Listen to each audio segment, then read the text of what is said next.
Well, welcome back. We are here with one of Australia's hottest exports, the one and only Eric Bana. He's making a return to TV and we can't wait to get him back in our lounge rooms again. Yes, Dirty John is the name and it premieres this afternoon on Netflix.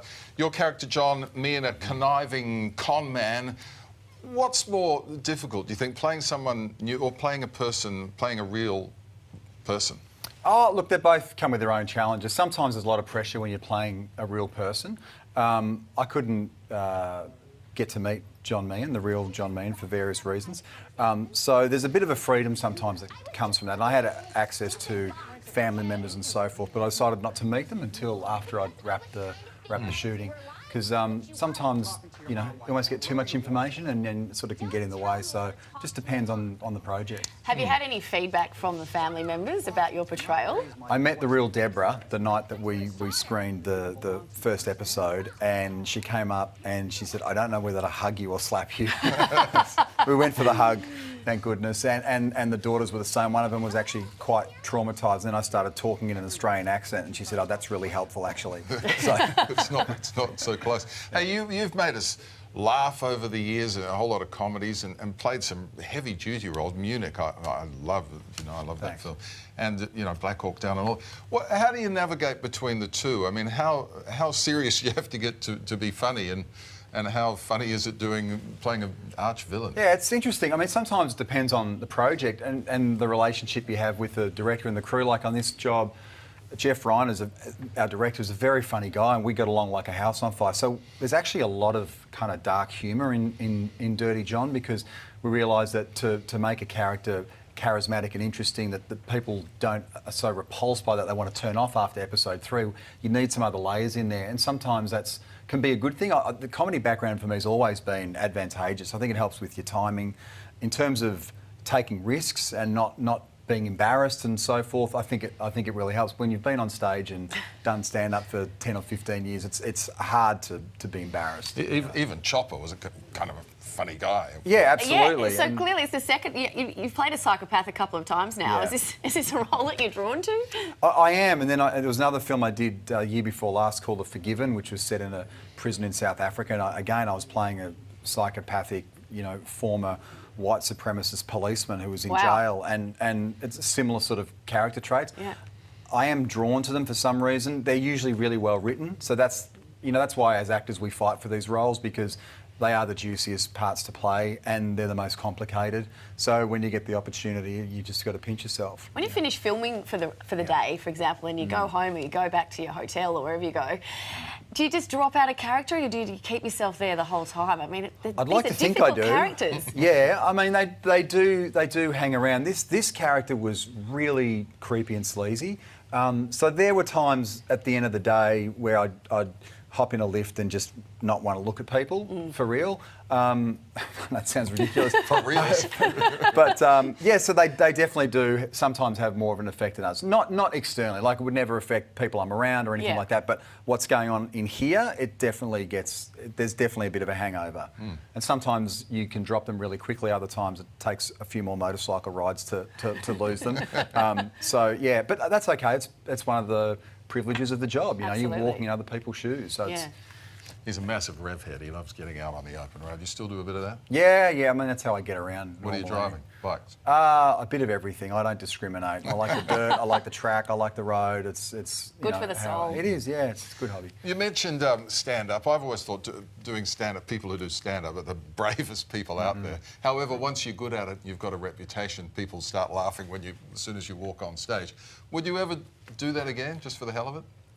So if it's dangerous for me to watch Netflix specials. I was going to say you could do a Netflix comedy special. I watch them and I go, oh God, it would be fun to get back out there. But then you just realise how much work would be involved in coming up with another hour's worth of material. And I've got it pretty good. I can't complain. Occasionally I miss it, but I think realistically, the hard work required to get back on stage is not something I'd be prepared to do. Tell them that, Dreamer. Yeah, tell them a Dreamer. Well, of course, The Castle is one of the most classic Aussie movies ever made still. Do you still at a dinner party quote some of those lines? I know we're all guilty of it. We all do. All the time. My wife's a great cook. Okay, Yeah. and What do we have my now? call kids this, have love? banned me from complimenting her when the food hits the table because I literally go, "This is fantastic. What have you done with this chicken? It's fantastic." So It's called inadvertently. KFC, Dale.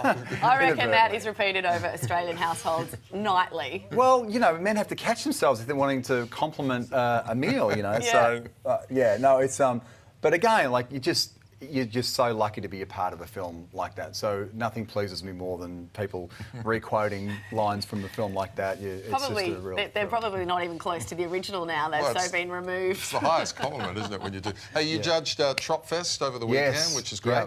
World's biggest short film festival and all that. What sort of state is the Australian film industry in at the moment, do you I reckon? think it's pretty good. I mean, look, we're a tiny industry and we have our good years and our bad years, and I think people just have to take that into account. But no, Tropfest on the weekend was wonderful.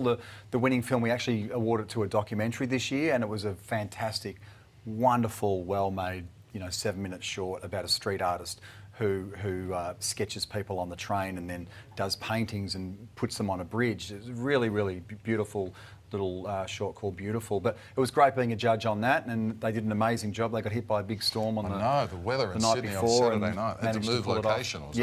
Yeah. So it was great. It was a good mixture of documentary, narrative, and there was a couple of animated and even claymation. I mean, it was an amazing effort people go to. They were fantastic. Brilliant. Now, Dirty John premieres tonight, Valentine's Day, of course, so, it's a great night in. Is it true there's already talks of a second season?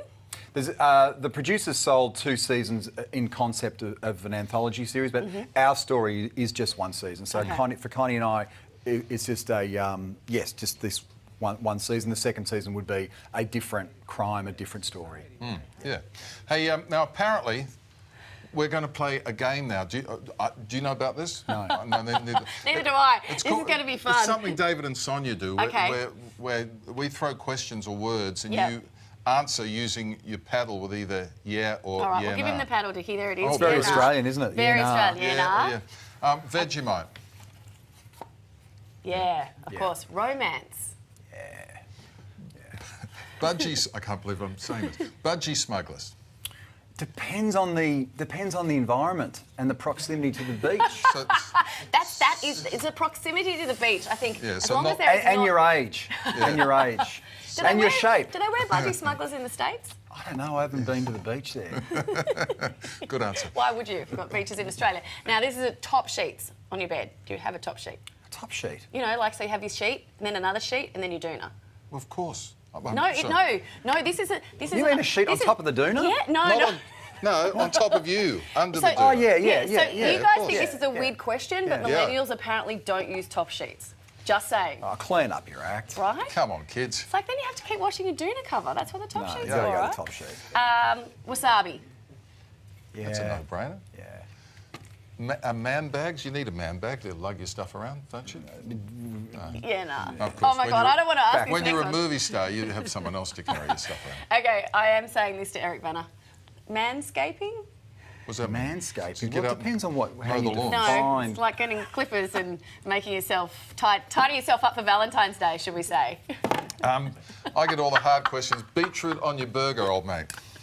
Again, depends on whether it's a beef burger or a chicken burger. I'm Beef. gonna say yeah, quite possibly. Yeah. Pineapple on pizza? No. No, I know. It's a love crime. pineapple. It's a crime. No, I love ham and pineapple. Meat pies, and I will qualify this because a meat pie has to be just a beef pie, none of this, tandoori chicken and stuff like that. Hey, You've been a good sport, We'll thank put you. you out. We'll put you out of your misery on that. Look, but we can't wait to see this show, Dirty John, premieres on Netflix later today, Valentine's Day. And Eric Banner, we congratulate Thanks for you having me, guys. Yeah, Cheers. I can't wait to on watch this it. Thank and you. everything else, man. Cheers. Thanks for Thanks, coming in. Eric.